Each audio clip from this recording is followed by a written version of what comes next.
What's up, otakus? Tonight is a very special night. Um, I got this package yesterday, and we're gonna unbox it today. Um, but before we get to that, I'd appreciate it if you could, hit the like button, subscribe. If you like my content, you want to see more of it, please, engage with my channel. I'd love to see you comment something down below. Let me know your thoughts on really what's going to be my first piece of comic book art, original comic book artwork. And yeah, I'm kind of nervous to unbox it. I mean, I know what it is, but I still feel like, hey, Miss O, how you doing? Thank you for joining. So I feel like it's a big moment because I love comic books, and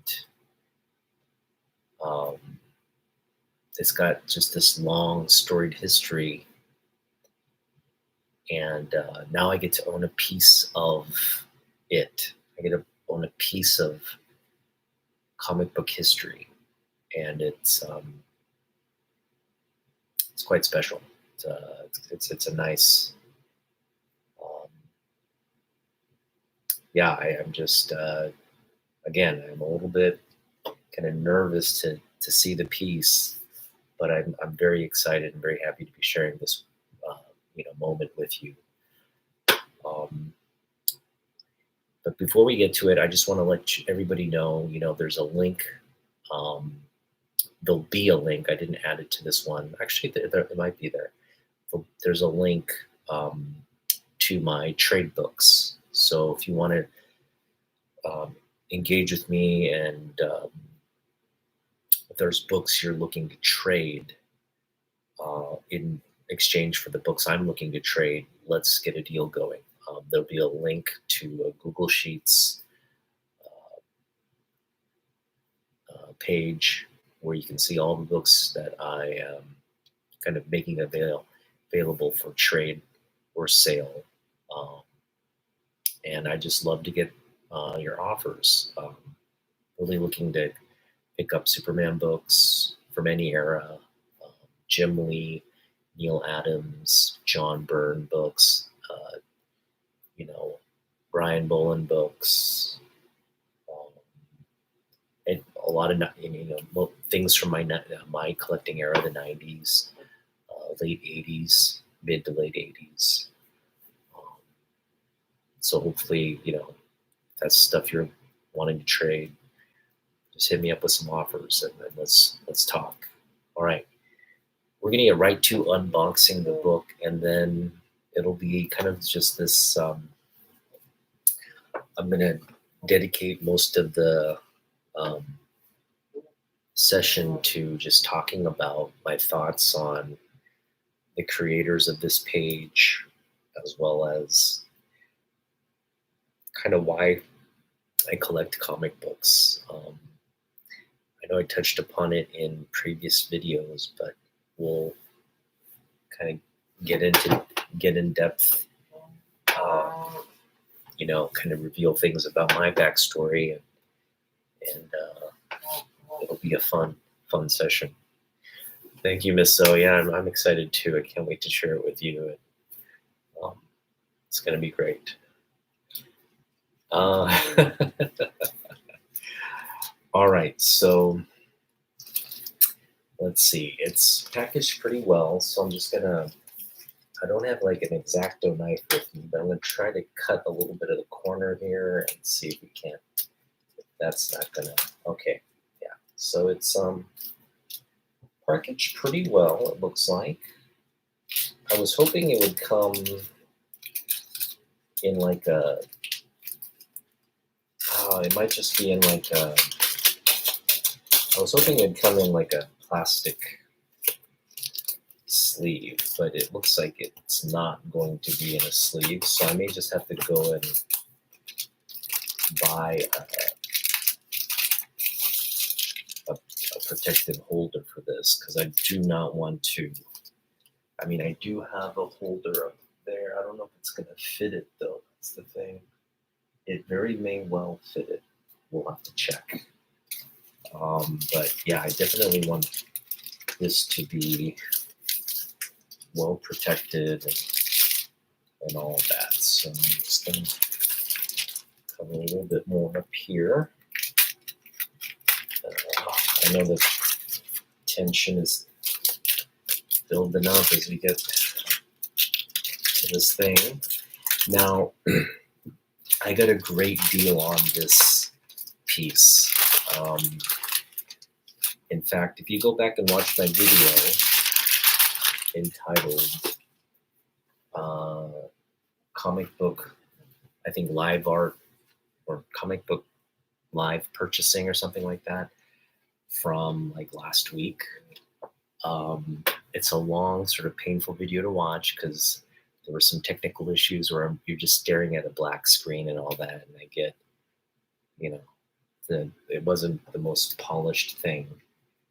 But in there, I take a look at this book and I make an offer and it gets accepted.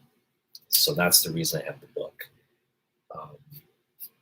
I placed an offer for what I thought was like really, really good deal, and the guy accepted it. So now I have the book. Just gonna turn off my space heater for a minute so you can hear. This is packaged really, really well. Hang on, I'm just gonna, you can see my pajama bottoms, but that's all right. I'm gonna just get,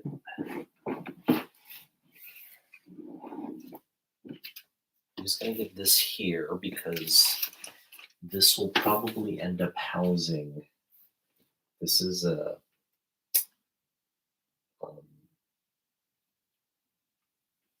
what is it? This is a top loader for like prints and stuff, but it's the size we want for this. So I'll move that other stuff out if I need to, but hopefully it'll all fit in there.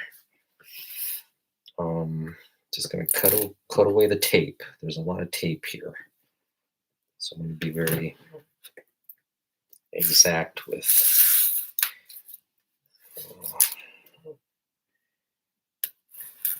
There we go.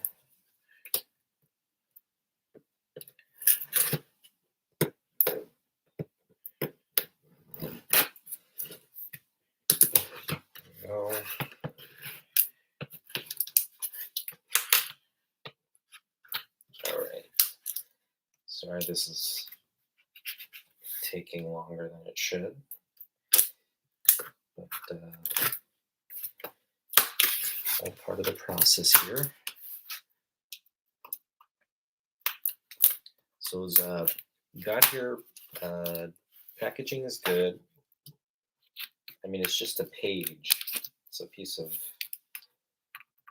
it's one page of artwork. So I would imagine,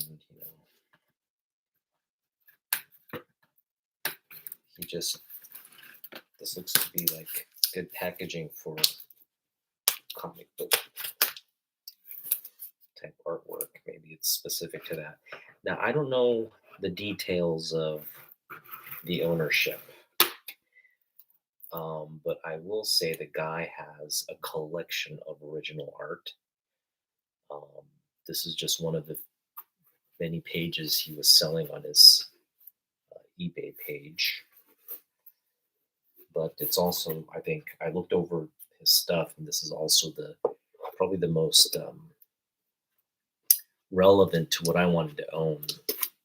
So as I kind of open this, I want to tell you what I was looking for in original artwork. There's a lot of, ooh, there it is. Be very careful with this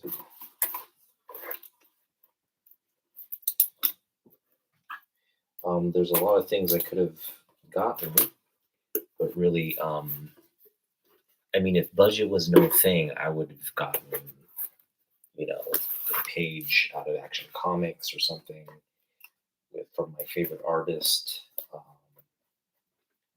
or Superman, something like along those lines. But I can't afford things of that caliber. And oof, wow. Okay. Beautiful. All right. Well, it's kind of on this. It's in a plastic sleeve, and I just want to make sure it's not on like a backing board or anything. So that's why I'm glad I have this. Should I leave it on this cardboard to show? I feel like that's the best thing. Okay, I'm gonna just kind of leave it because it's kind of taped to the cardboard right now. That makes it easier to kind of just show since it's supported. But what we have here is, and it, there's a little black piece of paper hanging over part of the panel. And I know that's, not sure why that's there, but we'll get to removing that, or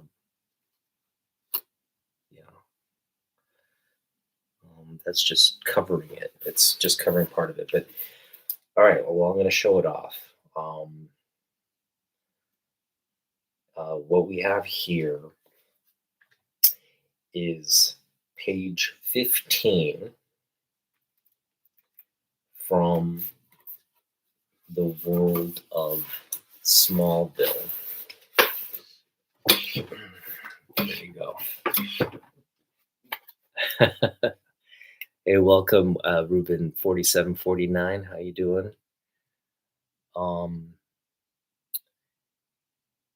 So for those of you who don't know the world of Smallville, it's a book that came out in 1988. I have the book right here, World of Smallville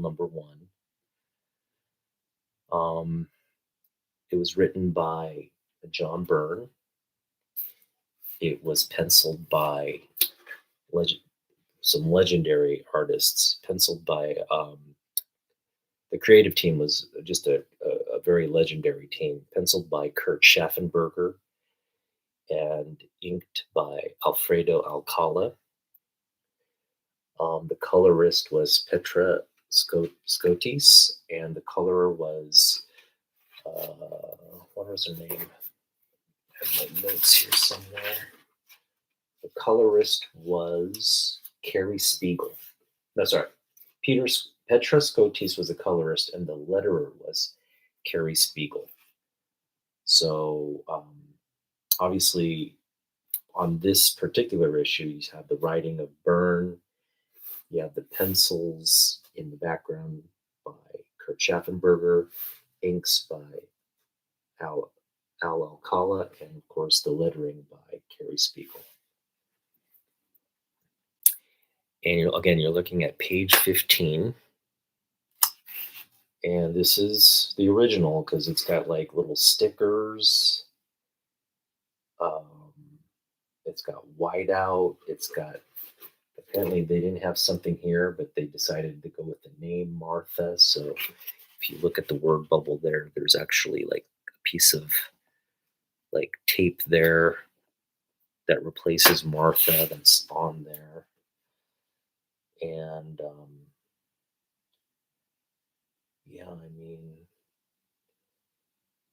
I'm not seeing the underlying pencils, but of course they kind of erase that as they work on the piece. You can see though, I can see the eraser marks and sort of the erasing part there.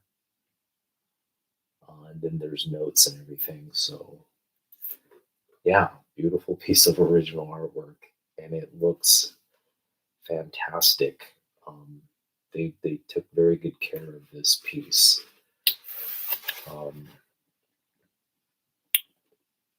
Page 15.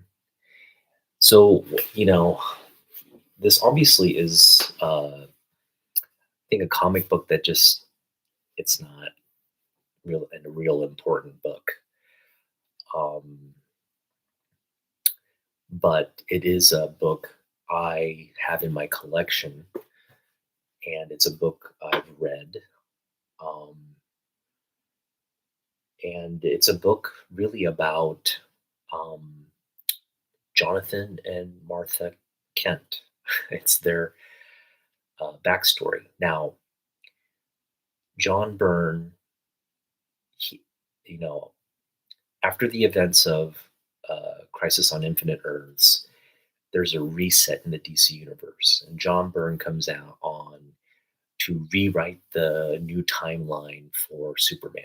So that means like the origin story, and he kind of modernizes um, the story that everybody knows. And if you look at the timeline up to that point, it was like, about 50 years of like just sporadic stuff, right? Like characters being introduced. Um, One of the, I think, the motifs throughout that is the rivalry between Lana and Lois, um, which is rather kind of ridiculous, right? You just have like Lana, who's quote unquote the girl next door, Clark's first love, um, ends up just being kind of part of his Superman's life, and this sort of the rival to Lois Lane, and then she becomes a television anchor or reporter and becomes like a professional rival to Lois Lane, and that that history just kind of like it perpetuates itself and kind of modernizes itself, and you know entrenches itself into the Superman story. And just that's just one example of like, here's this past timeline, really kind of convoluted with a lot of different events. And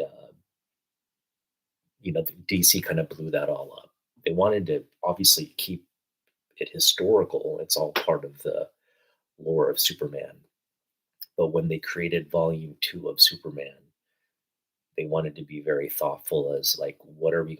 Let's create a new timeline for the character, new origin, and develop characters that make make more sense. And they include all the classic characters. It's not like they wrote Lana off or anything. They just made a more sort of um, kind of comprehensive, singular, like linear story moving forward with a lot of the core characters from the past. And so, yeah, that includes Ma and Pa Kent. And really, the world of Smallville. I'm going to show off the art while I'm talking, I guess.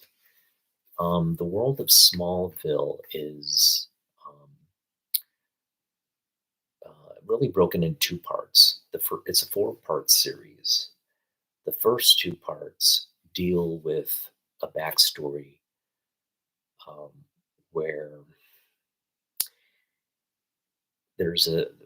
It's revealed that Martha Kent was married to someone previously, and so it wasn't like Jonathan and Martha met, got married, and adopted Clark. It was like um, there were details prior to their getting married where they weren't together. Um, Martha was actually married to sort of a rich person, rich, I think the richest person in Smallville, or part of this like rich family of Smallville. His name is Henry Fordman. And Henry Fordman um, battles with cancer and passes away. So Jonathan, what's great about this piece here is Jonathan. So the story starts out. Let's just go over the story of issue one. in this new timeline of Superman, Clark um, makes a conscious decision. His parents are both alive as well. So Jonathan and Martha are there, and Clark makes a conscious decision. I'm going to go to Metropolis. I have a higher calling, and I want to stay connected to the world. And here's sort of this like, you know, um, sort of the capital of the world, you know, um, Metropolis, where I can kind of stay attuned to what's going on and keep my identity hidden and still do all these good deeds as Superman. So he makes this decision. He decides to become a reporter at the Daily Planet. And again, uh, a lot of that is outlined in the Man of Steel, that progression by John Byrne. That's a great book. You should That should be a book in your collection if you're collecting Superman. And so, yeah, a lot of the details of the new timeline or the new origin story are outlined in that book. Um, but what this is kind of like a revisit to Smallville. So it starts off, the book starts off, Superman's flying back to Smallville just for a visit. And he, in the book, he says like, I love coming back to Smallville because it's a constant. You know, nothing has changed, and when I come back, I feel like I'm home. It's a nice respite from all the stuff I'm doing, all the chaos of the city, you know, the chaos of just having to save, being in situations where I'm saving the world, right? So it's his respite. It's kind of like whenever we go back to our parents' place or something, you know, the security and the friendliness we feel um, from going back home. And so that's what he ends up back. You know, he meets up with his parents. They're at a diner and they're talking. And they just feel like the parents have been keeping the secret from him for a long time. They eventually just like, you know, it's time, you know, um, we don't want to keep this thing from you any longer. But yeah, your mom was married.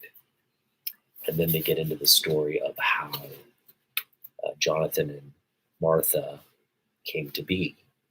So Jonathan is a war hero. He is a prisoner of war, taken capture by the Japanese, and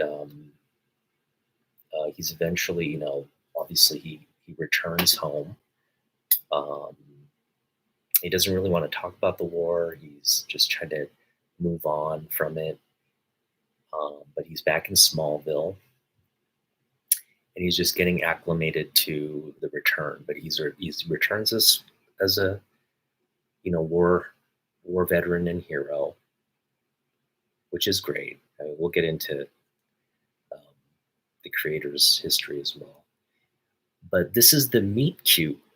If you don't know what that term means, the meet cute. If you look at it in cinema, when two characters meet, and there's like, it's the you know, where the two love, if they're love interests or whatever, it's the scene where they meet, and it's a scene where they like re, fall in love or kindle some kind of there's some kind of like connection or magic there, and it's always sort of a special moment in movies. Well, this is the meet cute for Martha and Jonathan's rekindled romance, because they were friends in school and they had feelings for each other, but they never expressed those feelings.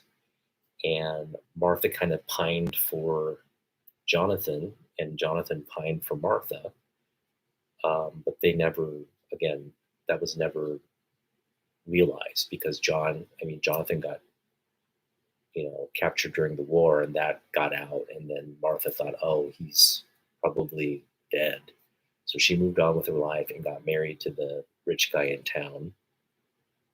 But then when Jonathan comes back, it's like, oh, he didn't die, he's back. So um, Aunt Sarah here in this panel knows that they had something together.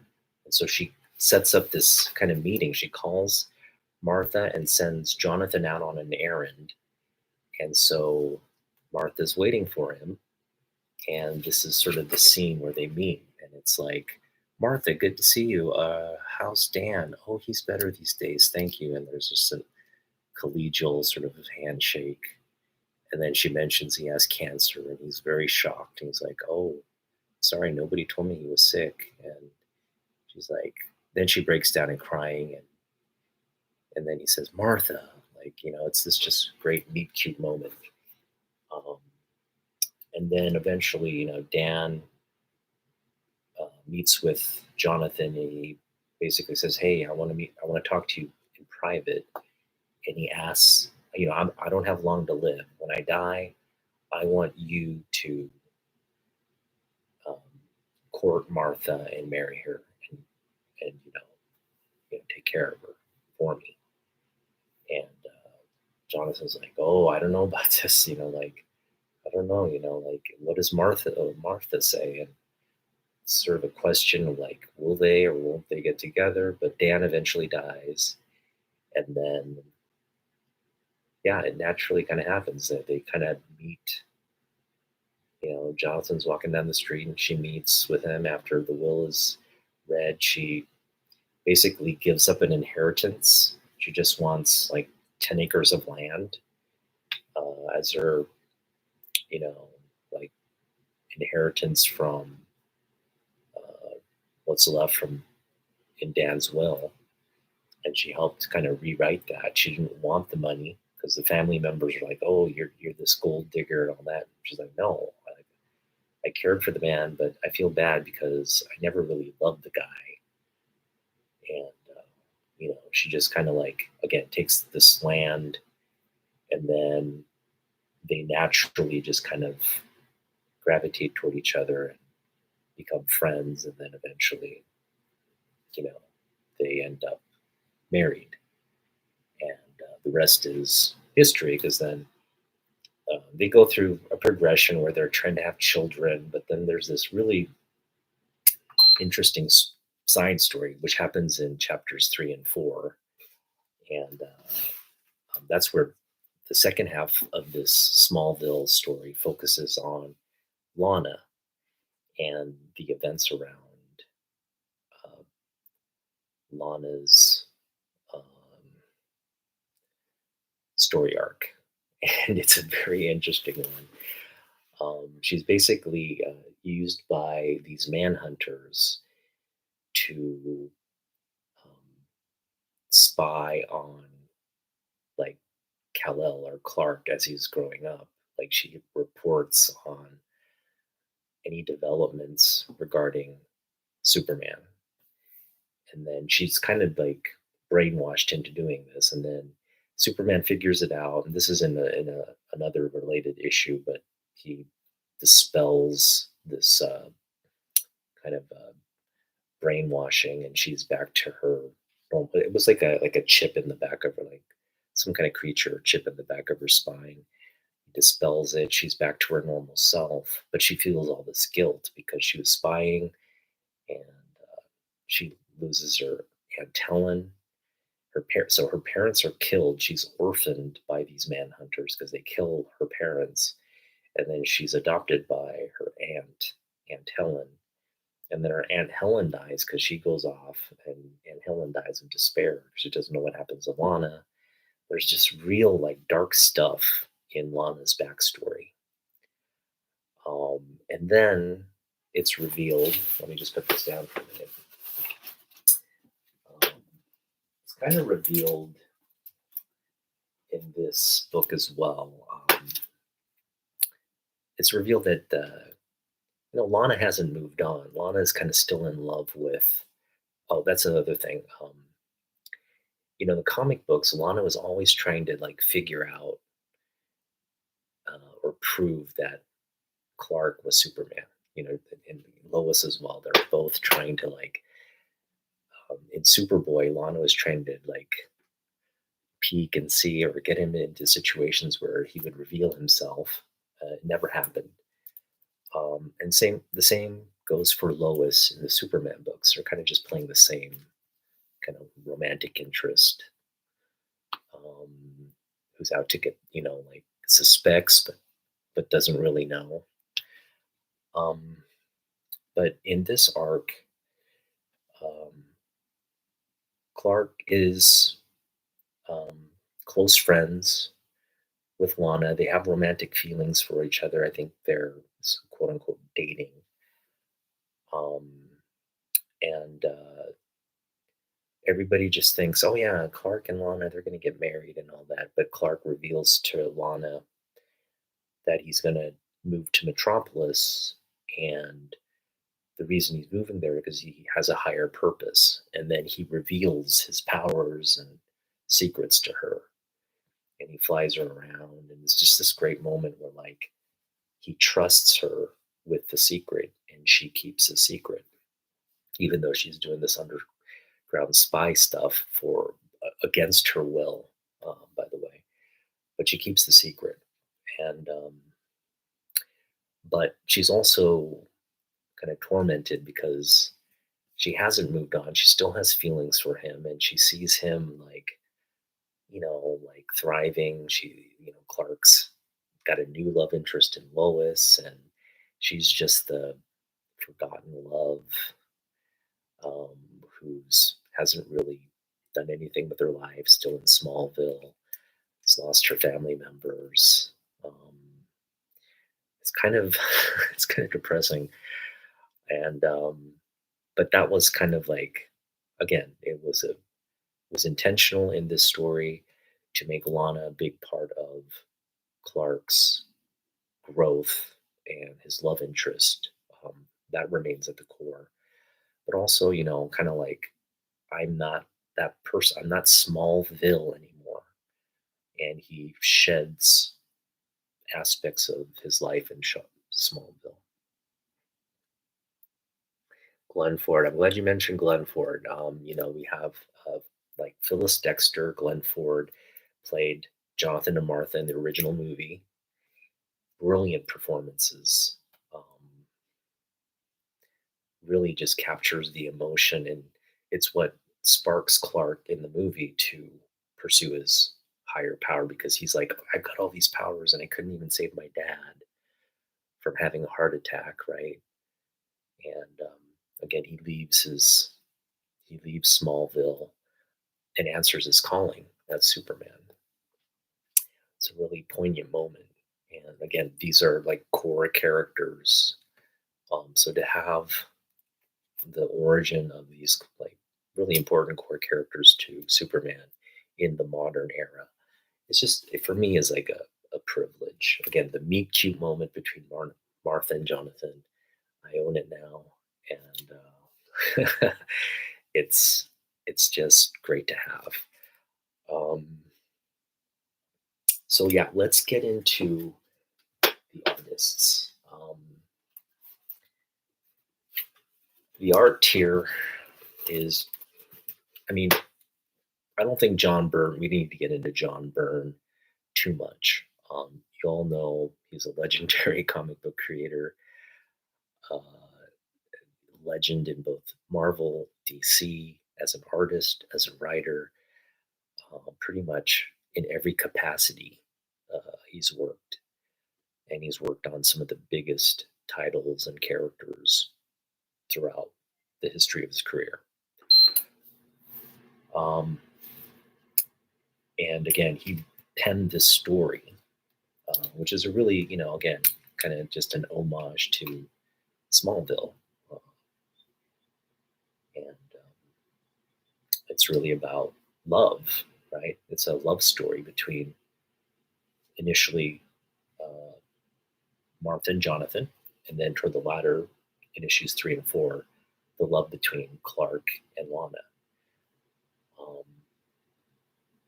and yeah, they end the Smallville run as like Lana being like, "Oh, I'm so sorry for all these things, and this is kind of what my life is like now. I really still have feelings for you." And then Clark being very, gentle and saying like, "Look, Lana, you'll always be important to me, and you'll always be, somebody I care deeply for. But you know, I'm Superman now. I have I have new responsibilities and all that, and I hope you understand. You and I will always be friends, but the, that our romantic connection, our life together as something more than friends is not possible." And they eventually, come to terms. And, there's uh, acceptance there by Lana. She's able to move on, right, with this, with again, having everything kind of, all this drama take place. It's like a moment where there's realization and acceptance on where their relationship stands. So just a great moment. But yeah, I mean, Lana is such a big, important character to Clark's development, like I said. Um, and when we talk about the artists, Kurt Schaffenberger and Alfredo Alcala, first of all, these two gentlemen are born only 5 years apart from each other. They've got so much similarities in their career. It's kind of I think John was very intentional in bringing. This is Kurt Schaffenberger and Alfredo Alcala's first project or work together. And you're talking about two gentlemen who have worked in comic books. I mean, uh, Schaffenberger has been working in comic books since the Golden Age. He actually was C.C. Beck's inker on Captain Marvel, the Marvel Family, basically Shazam, right?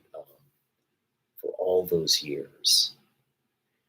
And, um, Alfredo Alcala also got into comic books in the 40 or sorry in the 40s and late 40s and 50s in the Philippines, helping develop the comic book industry in the Philippines, and eventually did a work called Voltar, kind of like a Conan version. He created that character, got a lot of recognition, and then eventually made his way to work at DC, and eventually Warren Comics, doing works for Eerie, Conan.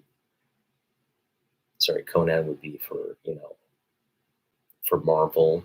Um, he'd do a lot of horror for DC. I mean, he was just doing a whole range of uh, penciling and inking for across different genres, different books, titles. It's just a storied history of comic books. So Alcala's career in American comic books really is from the early Bronze Age through to the modern age. Schaffenberger, his last book I think would be in the early 90s. So just this is one of his final sort of like actual like where he's penciling. So both artists are kind of relegated to inking duties toward the latter part of their careers. Um, but in this instance, yeah, it's one of Schaffenberger's later works on Superman, probably one of his final works on Superman, and it's a beauty. It's a beauty for the story more than for anything else. But the artwork is incredible. Um, so I hope you give World of Smallville a chance and a read. We'll get into that a little bit later. But yeah, these two men were born 5 years apart. 1920, Schaffenberger was born in Germany, and Alcala was born in 1925 in the Philippines. So Schaffenberger's German, and Alcala's Filipino. And these two men also end up serving in World War II for America, because Schaffenberger comes to the US in the 20s as an immigrant, and Alcala serves in the U.S. as an informant. He's drawing, like, he's drawing positions where the Japanese forces are. He's just basically using his skills as an artist to inform U.S. commanders on intelligence. He's an intelligent informer, and he's working in this capacity for the U.S. Army. So both of these men eventually make their careers in the U.S., but they're immigrants. They're naturalized immigrants in the country. And what better, if I'm John Byrne and I'm writing a story about Jonathan Kent, a war hero who served in World War II, what better artists than two World War II veterans who are immigrants to work on a Superman book, right? And that's what's really special about this project. Just bringing these two artists together, careered artists, right? Very revered by the industry, to write this very special story about a war veteran hero and a love story, essentially Superman's love story and the love story of his Earth adoptive parents. So yeah, it's I just want to send take this moment to send a shout out to all the people that are going to maybe watch this and really, I think, really feel passion for this page of artwork. This is Kurt Schaffenberger's cover here on Lois Lane. Now, Schaffenberger is the definitive artist on Lois Lane. He basically defined the look of, adult Lana and adult Lois Lane, and this sort of ongoing rivalry and throughout this book. He gets the stamp of ownership on the Lana Lois rivalry. So I just want to send a quick shout out to silver-haired Bronze Age babe, Sarah. I know this. If you, I know you understand the honor of owning this piece, right? Schaffenberger's work is one of his later works, but yeah, she's done so many, and she owns a Schaffenberger piece as well from the original Lois Lane series. Really beautiful piece of artwork with Lois in it.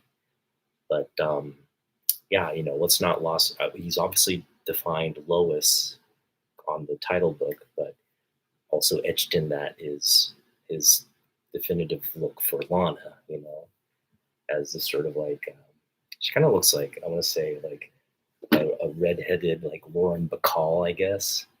Somebody just absolutely Hollywood-esque that would compete with, Lois's maybe insecurities. But yeah, Schaffenberger, legendary Superman artist, he would work on so many Superman books.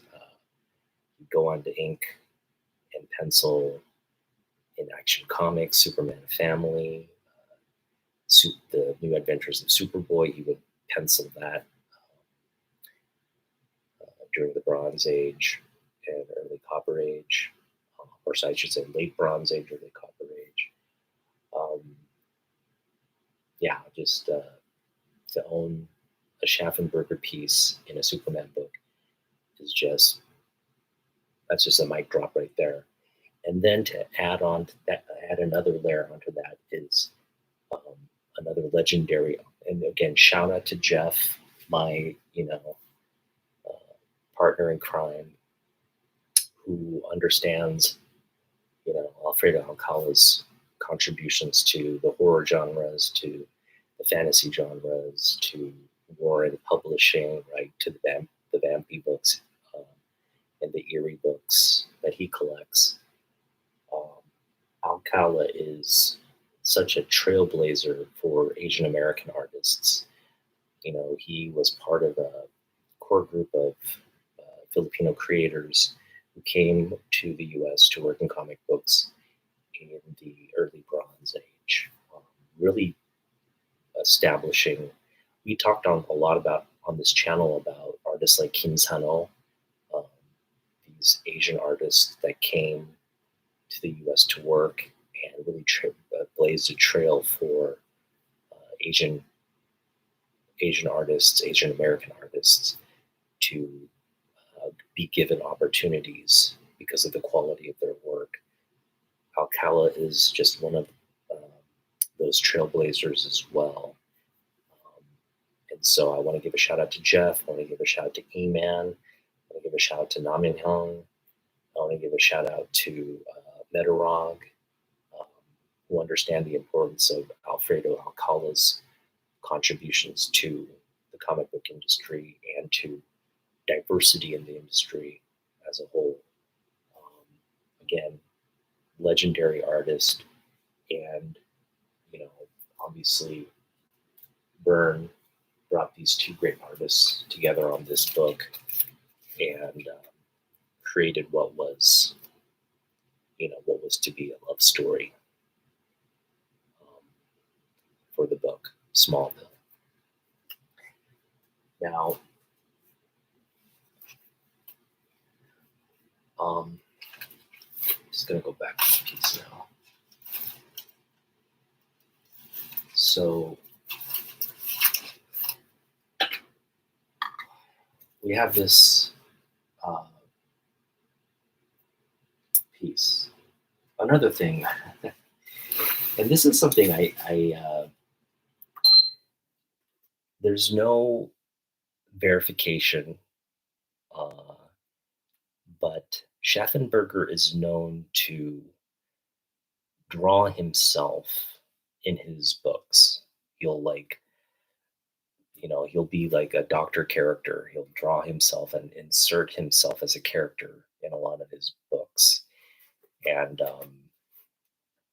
what's interesting is I believe in this panel we're looking at the aged Schaffenberger. This gentleman right next to Martha, this guy here, who's kind of, you don't know if she's saying hello, Jonathan, or if he's saying hello, Jonathan, but that appears to be Schaffenberger. Just kind of like, just admiring the war hero's return and being among the people that would be there to shake his hand and congratulate him and all that. So that's another thing. Again, I don't have verification of that, but it resembles him in this at this time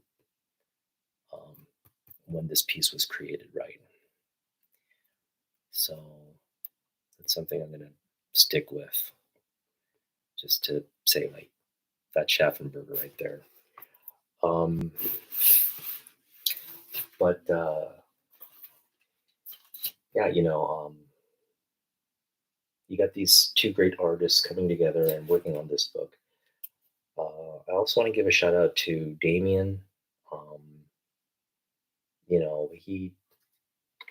We've talked about original artwork, and he kind of gave me a lot of little pointers and tips on what to look for, um, kind of where to navigate in terms of like looking for and bidding on like auctions and stuff for original art. I've always been in a position like I want original art, but I can't afford it. It's really expensive. But again, I got this piece. I put in an offer $100. He accepted with shipping and everything. It ended up being like $130. So I got this great original art page of a book that I absolutely adore, by two legendary artists.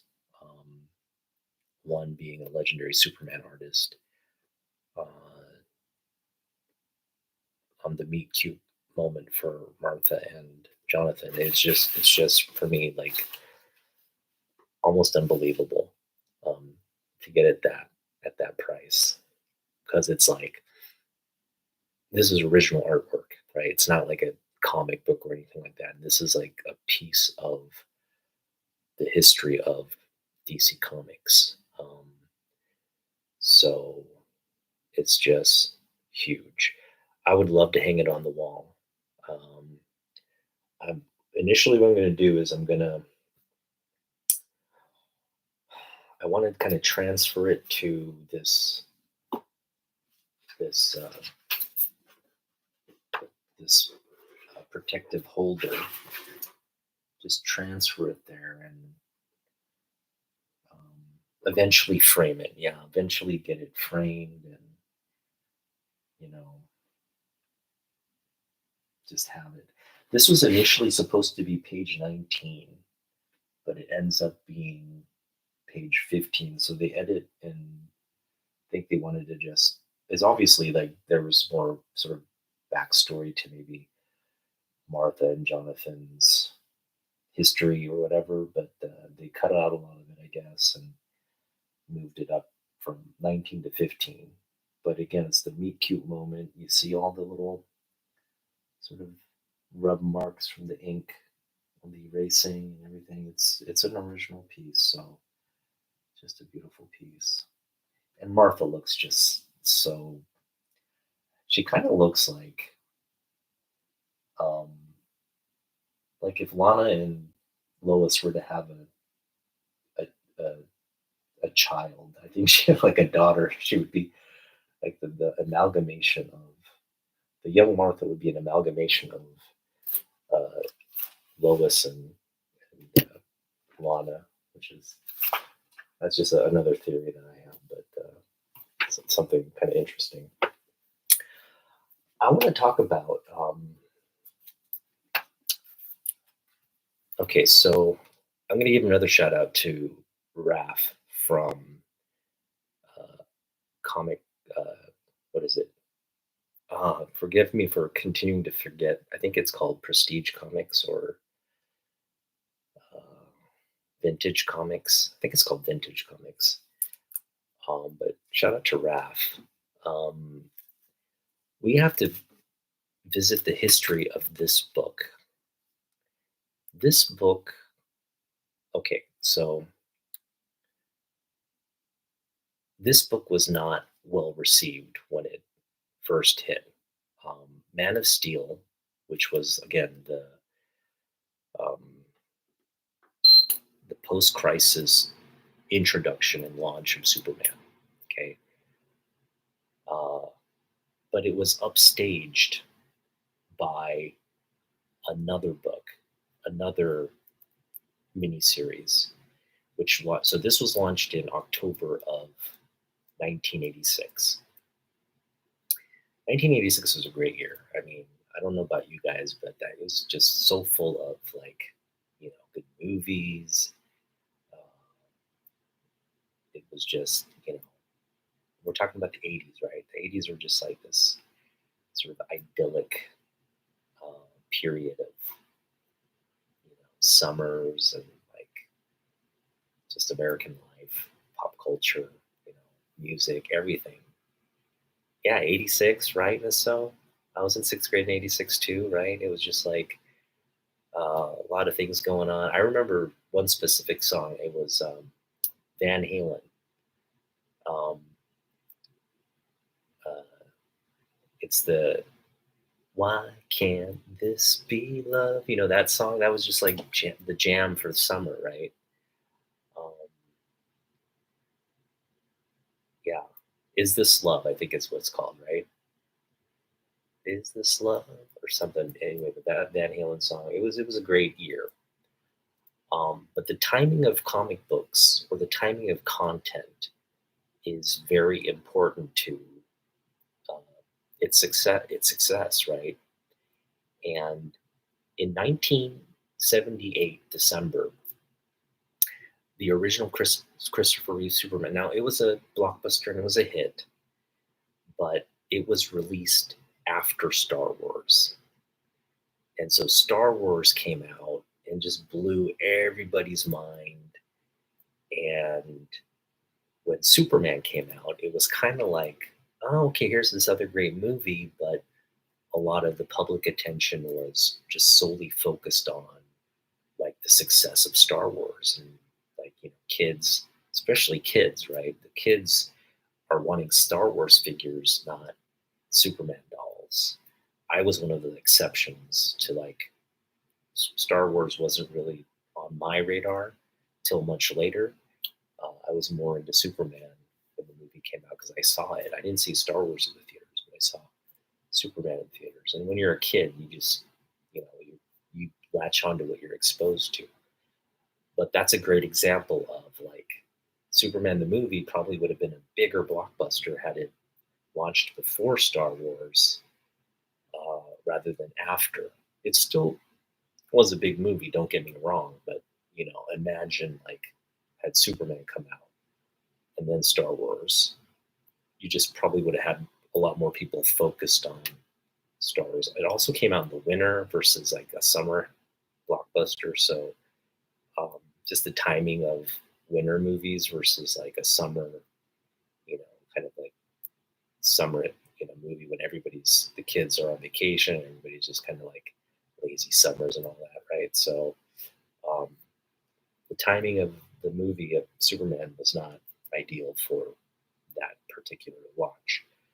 The same can be said for this Man of Steel series. October 1986, um, there was a book that launched in March of this same year called Dark Knight Returns by Frank Miller. And that book kind of kicked off Batman fever because from 86 to like 89 when the movie came out, it it just refocused because it was such a great book. I got to admit, like even though it kind of dissed Superman in the book as well, so it kind of created in a lot of people's mind, hey, Superman, he's a sellout. He eventually becomes this like powerful, godlike, like helping America just win its wars and just being this like nationalist uh, puppet with no, you know, moral compass, just doing political, helping the political or the administration that's in power to toward its goals, right? So it was just this really kind of like I don't forgive Frank Miller for doing that to Superman, but it really set this sort of narrative in place that like, hey, Batman's much cooler than Superman, and you just saw this continue to play out during the '80s because they just did a lot of Batman books. It was like The Killing Joke would come out. You had, A Death in the Family come out. You had just so many like impactful, like Batman Year One came out a little after that. Just so many impactful Batman books that um, really overshadowed this launch and this retelling. And again, there wasn't anything really um, action packed in this. It was really just a thoughtful story about relationships, about how Superman comes to his heroic decision, like the decision that would mold him into Superman. Right? It's not the Superman Christopher Reeve Superman moment that is triggered by his dad dying. No, it's this understanding that I have this power and I'm making a conscious decision to protect the people of Earth. Um, and it's a very thoughtful one. He like says, "Hey," he tells Lana, "Hey, I love you, but I'm leaving Smallville. I have a higher purpose, a higher calling. I'm going to answer it." And it's a poignant moment. It's a big moment. It establishes the character, establishes this great look for the character as well. The artwork is fantastic in the Man of Steel. The story is fantastic, but like I said, got overlooked by a lot of comic book fans, including myself. I remember I read this book, but I just remember being like, it's a good story and it's a good book, but like I read Killing Joke maybe 50, 60 times. I read Dark Knight Returns like 50, 60 times. I read Batman Year One 50, 60 times. I read John Byrne Man of Steel probably twice. Not even twice, probably one time. That was it, right? Um, it still was impactful to me, but it was just lost in this sort of like the rise of Batman popularity with the Keaton movie, Jack Nicholson, and all that. It was just like Batman overload in the late 80s, right? And Superman really got lost in that. And he never kind of found his footing. It's just is, and it's kind of stumbled from that point on, right? Like Reeve movies were just slowly kind of declining. Um, we'd only get like a resurgence of Superman content, really with Smallville, when Smallville came back, kind of rejuvenated Superman. But for me, it's always been kind of disappointing that Superman would be out like overshadowed by the Dark Knight, right? So it was, um, and that's not right. And I know I'm going to give a shout out to people who really feel strongly about that. Fanboy Prime, Super Russ 9000. And if you feel strongly like I do that that's not right, like you'll talk to DC fans and be like Batman. Everybody's like Batman all day. Like for the ones that know, like that's not right. But a lot of the people from that era just got swept up by that and continue to think that way. But I'm not one of those people. I know Superman's the character you need to get behind. Superman's the character. He symbolizes the best of all the best characters. He's the first, he's the original, he's the ideal archetype for this this medium we call American comic, superhero comic books. Um,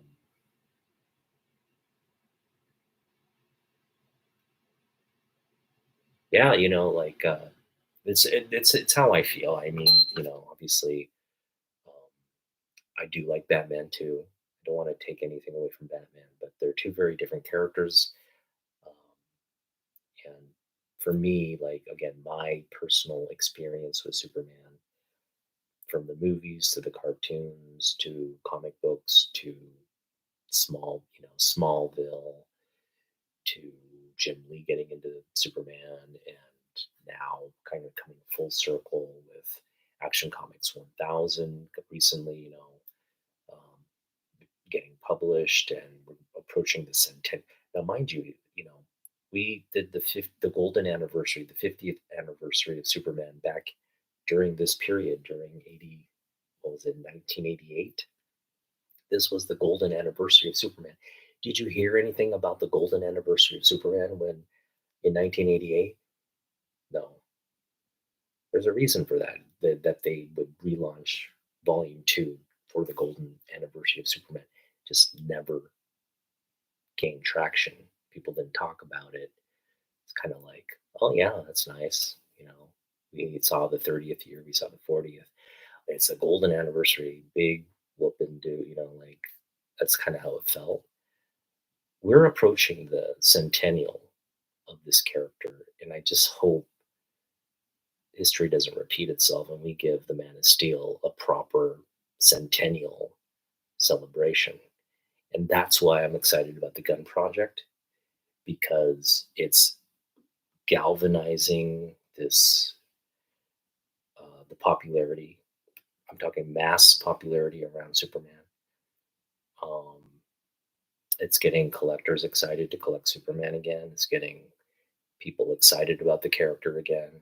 And hopefully, the timing thing doesn't throw off this movie. I don't think there are any big releases around the Gun movie this summer. So it could be just a standalone blockbuster, comic book blockbuster of the year. I'm hoping. but I hope they just knock it out of the freaking ballpark with this movie and bring the IP back to its position as where it should be on top. I strongly feel that way, and I'm giving Gunn my utmost faith and support that he'll take us there. Um, I'm also, even if it doesn't, it's not going to change my viewer perception of the character. But again, we're approaching the centennial, and the fact that like little kids just don't care about Superman, that just doesn't sit right with me. And I'm going to go to the theater with my son when this movie comes out, and I'm hoping he comes out of the movie excited about Superman, because right now, like, he sees the comics on my wall, he's like, I don't like Superman. I don't like comic books. I don't like Superman, and like, I'm not gonna like push it on him, but kind of want to have him be like, wow, Superman's really cool. Like, like watch a movie, whether that's a movie or whatever, but just to get him into it and have that sustained so that when the centennial does come, he'll be what, a teenager by then. He will be like, yeah, Superman. He's cool. He's I like him. Like I want to have my kid watch Superman movies with me when I get older. So that's just sort of that's where I would like to see um, the character. I'd like to see a return of stature to the character that he's had for so many years, and then just recently it's been, I won't say recent, it's been a good amount of time, right?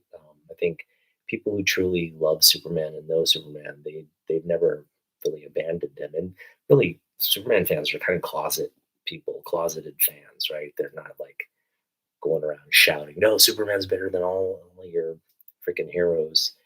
Um, you just know it. You kind of like have that confidence in knowing, hey, I'm a Superman fan, and if you don't get it, then you're never gonna get it, right? So um, yeah, it's just that maybe it's a select few of us, but I think the numbers are growing, and I love seeing young people now just being like excited about Superman again, right?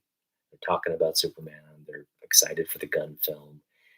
They understand the stakes of this film, right? They know that, hey, if this film fails, DC content is basically screwed for the next, 5, 6 years, whatever, because it all hinges on this character's dominance, right? So that is kind of my 35 cents on the whole issue. I remember Superman 3 with Richard. It was a great movie, right?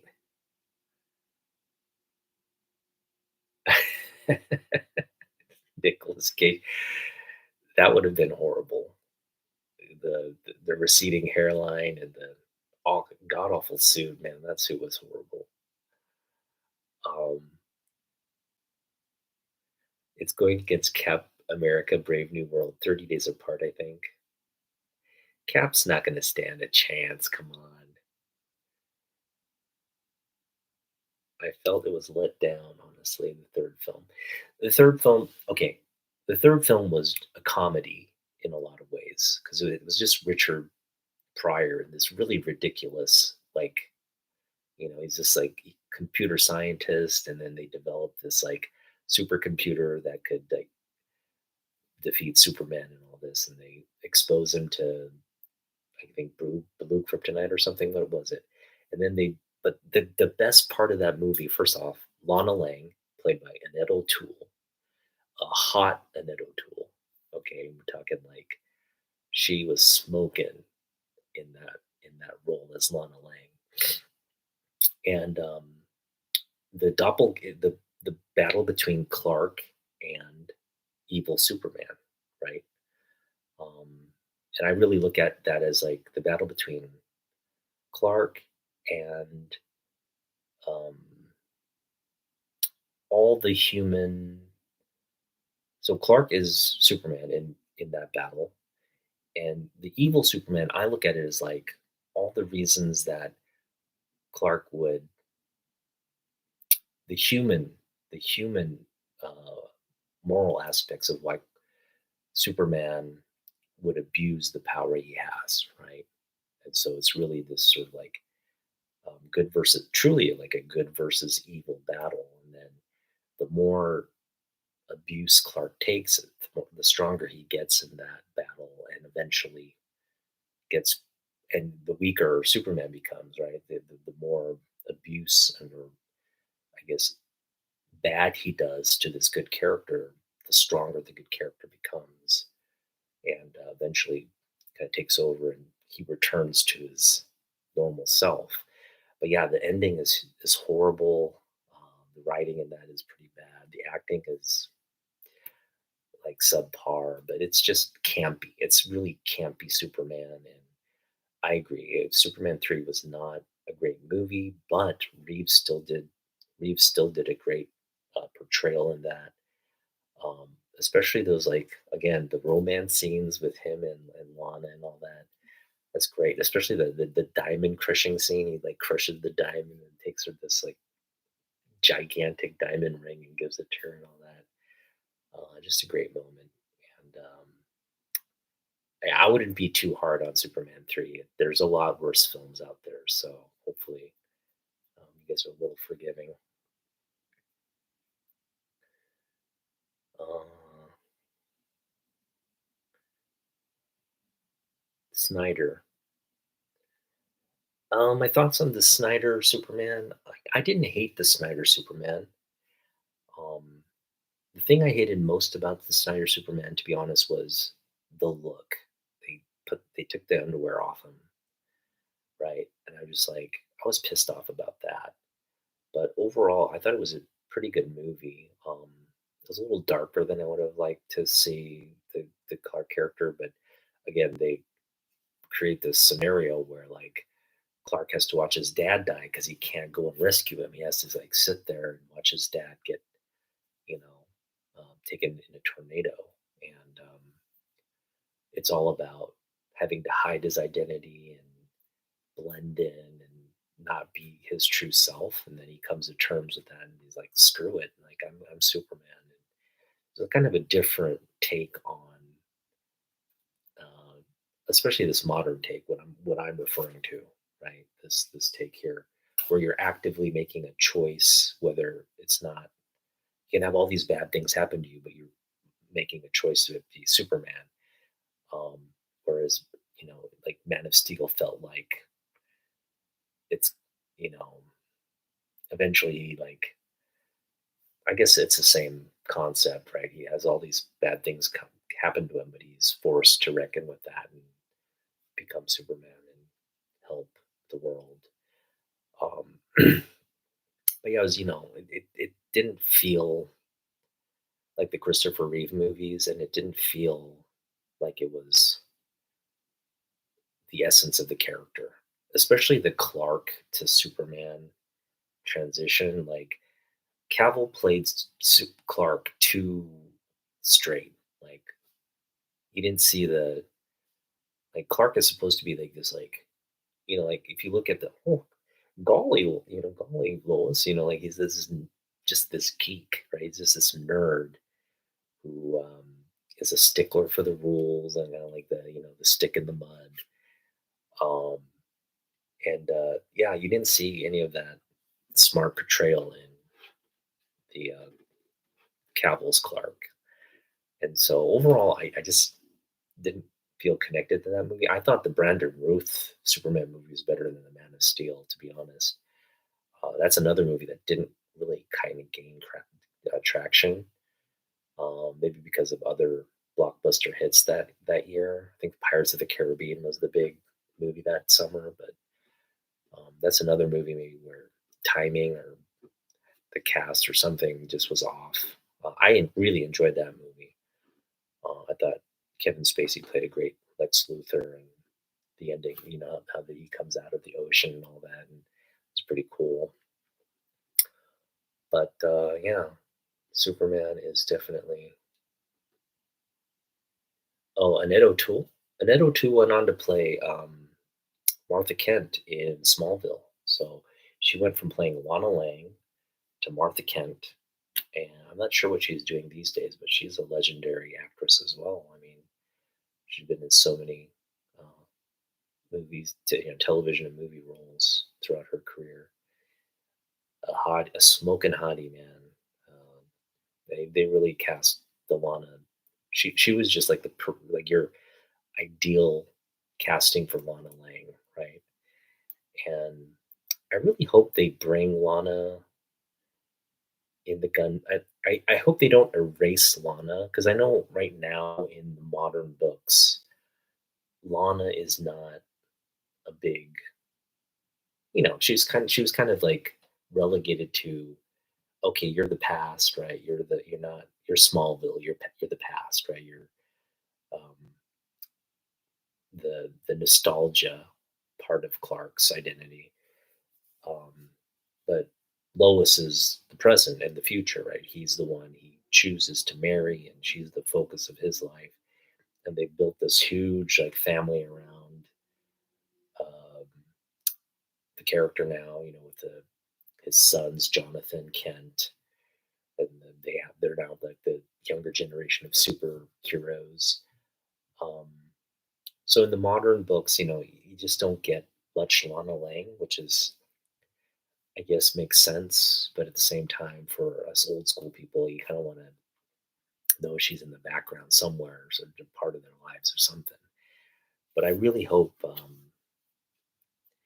they there's mention of her, or there's some kind of cameo of her in the new movie. I really hope that because like it'd just be sad to be like if everybody's just talking about crypto and there's no mention of Lana or even reference to Lana.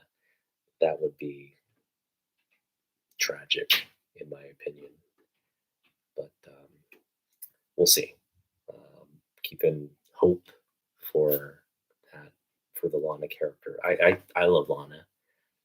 Um, I think like I still have really good fond memories of my first love,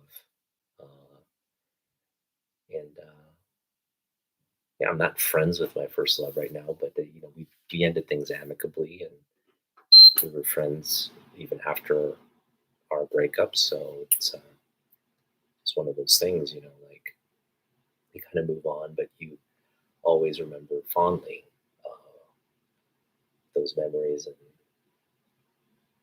the the, the times um, around that relationship. It was yeah, just like thinking of that brings a smile to my face, and that's really what comic books is for me ultimately, right?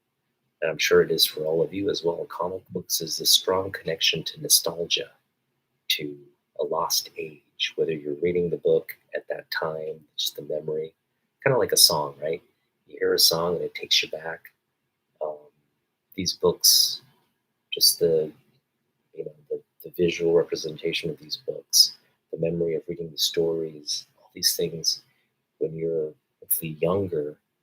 Well, you got into comic books when you were younger. I got them in, I was what, grade school to college when I was reading these books. So it's a rather long span of time. Um, but yeah, the nostalgia around that, the youth, sort of the carefree, the freedom of youth, and just having strong connections to these characters, right? The ones you read about, um, whether it's the X-Men, whether it's Peter Parker, whether it's Clark Kent, Lana Lang, um, you feel the connection.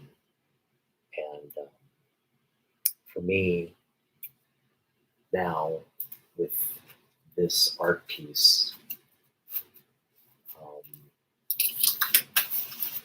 you know, comic books are my Smallville. Comic books are my Smallville.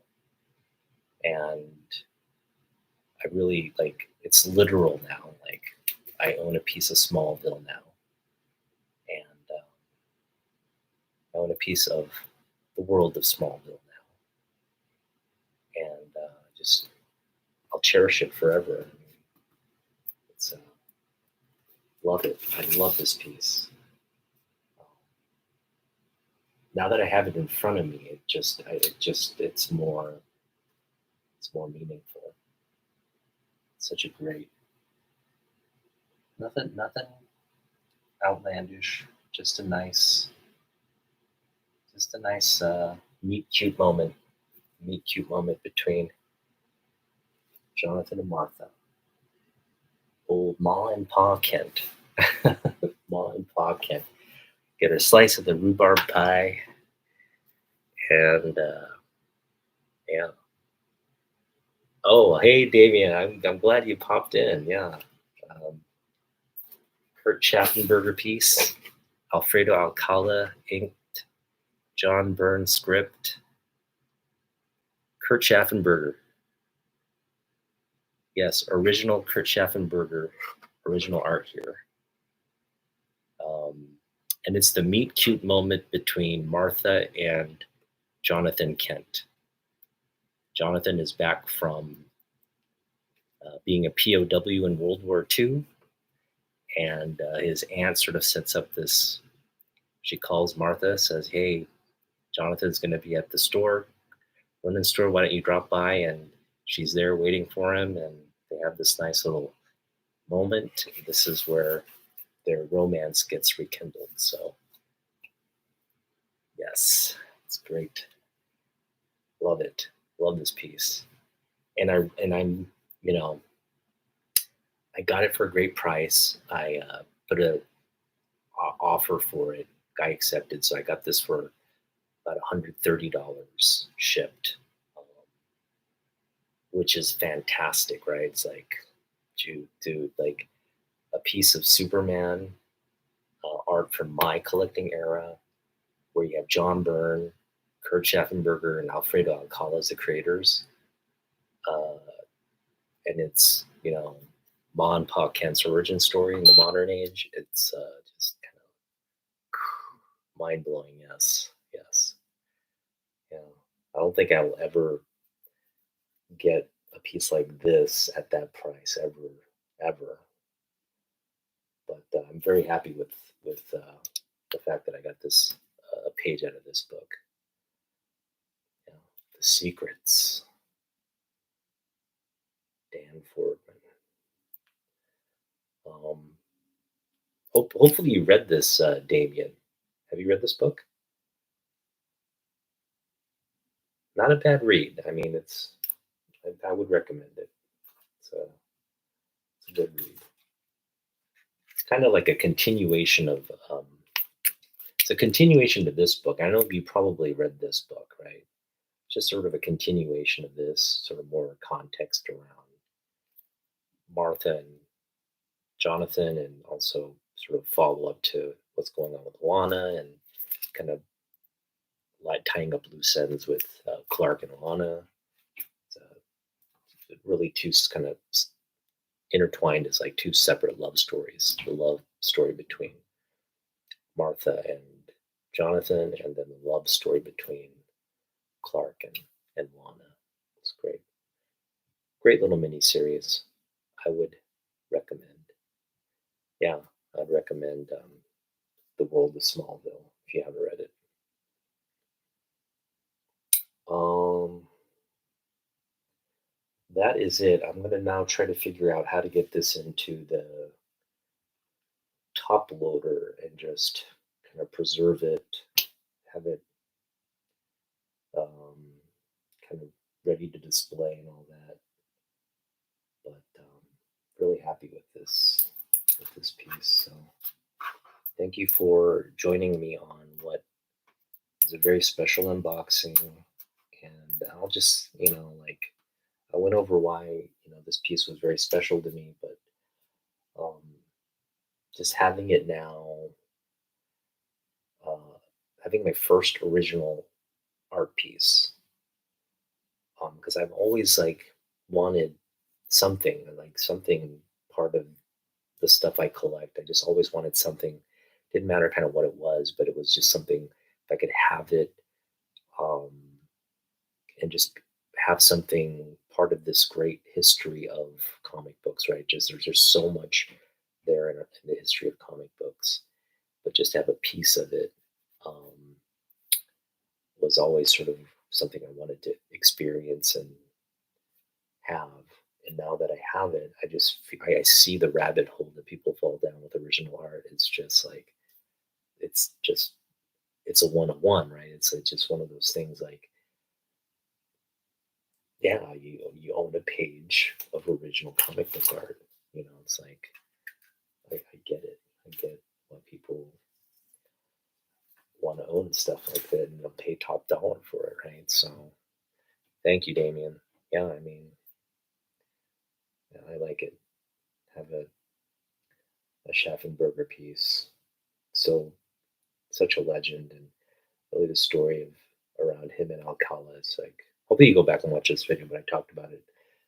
Um, and just those two artists, given their immigrant histories, given their service histories in World War II, the fact that they came together.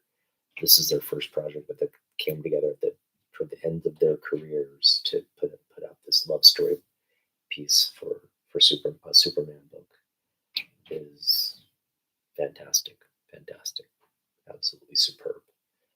So, yeah, thanks for watching, guys. I have two more books coming tomorrow, so I'll be back on here tomorrow evening, unboxing those books. Those are some big books as well, and this is. I mean, this is. I don't view this as an investment. I view it as just, yeah, just an art piece, right? Just an art piece.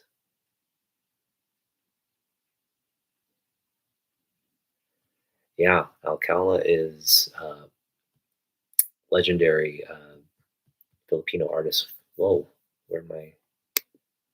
There we go. Legendary Filipino artist. Hopefully, this um, brings attention to some of his work.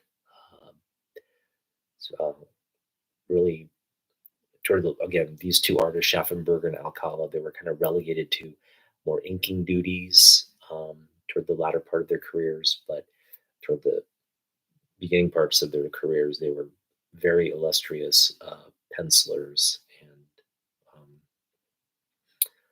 yeah, two legendary um, DC, kind of more toward DC artists for sure. Right, absolutely. Yeah, he was the best of that group of Filipino artists that came over, um, working from the Philippines, creating the industry there, but then eventually doing more work out here. Um, Alcala was probably the more storied of the group for sure. All right, yeah. Join me tomorrow night. I got again I'm unboxing two more books. This is all part of the fantasy football league money I won recently. Um, and I've already spent $250. Again, a lot of it on this piece here, but I revealed the Neil Adams book yesterday on the live stream and got two more books that we're going to reveal. So they're big books, and uh, we'll get to what those are. They're signature books. They're signed books. So should be if you're curious, tune in tomorrow night. We'll unbox them here. And yeah, thanks, Ruben, for dropping in. Uh, Hope to like I'm not picking as many books up as I used to, like the previous years this year, but I just want to do more. I think um, just kind of like I don't know. I really don't have any ideas to create content because it's generally been like I just show stuff like I pick up for the most part, but I am doing things with Cantonese Comic Kid on Saturdays. We kind of just talk comic book news and show off books. So hopefully you tune in there. But I'm just kind of like I imagine I'll continue to pick up stuff this year. So whenever I pick up stuff, I'll be on the channel. But maybe I'll do more Superman content, things of that nature. But try to think of something, kind of talk about something, and we'll do it. But yeah, thanks guys for joining, um, and hope to see you in the next one. Peace.